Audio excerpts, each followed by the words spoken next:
Hello, ఎక్కడ? ఇంట్లో. బయటికి పోదాం. 2 నిమిషాలు. సరే.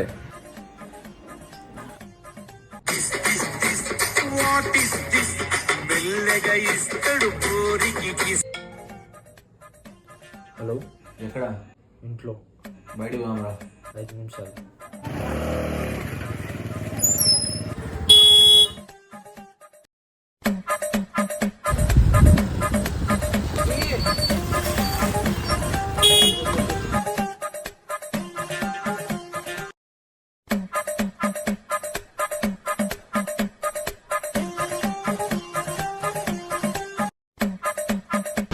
అవును, అసలు ఎక్కడికి వెళ్తున్నావు? గాలి పక్కస్తాను. ఇటు. అందుకే ఇటు పోతున్నా. అబ్బో, అట్లా ఎంత దూరం వచ్చినా ముందరికి పోయి పోదాం పండి. చాయ్ తాగి టీ తాగుదాం. టీ తాగుదాం. పద.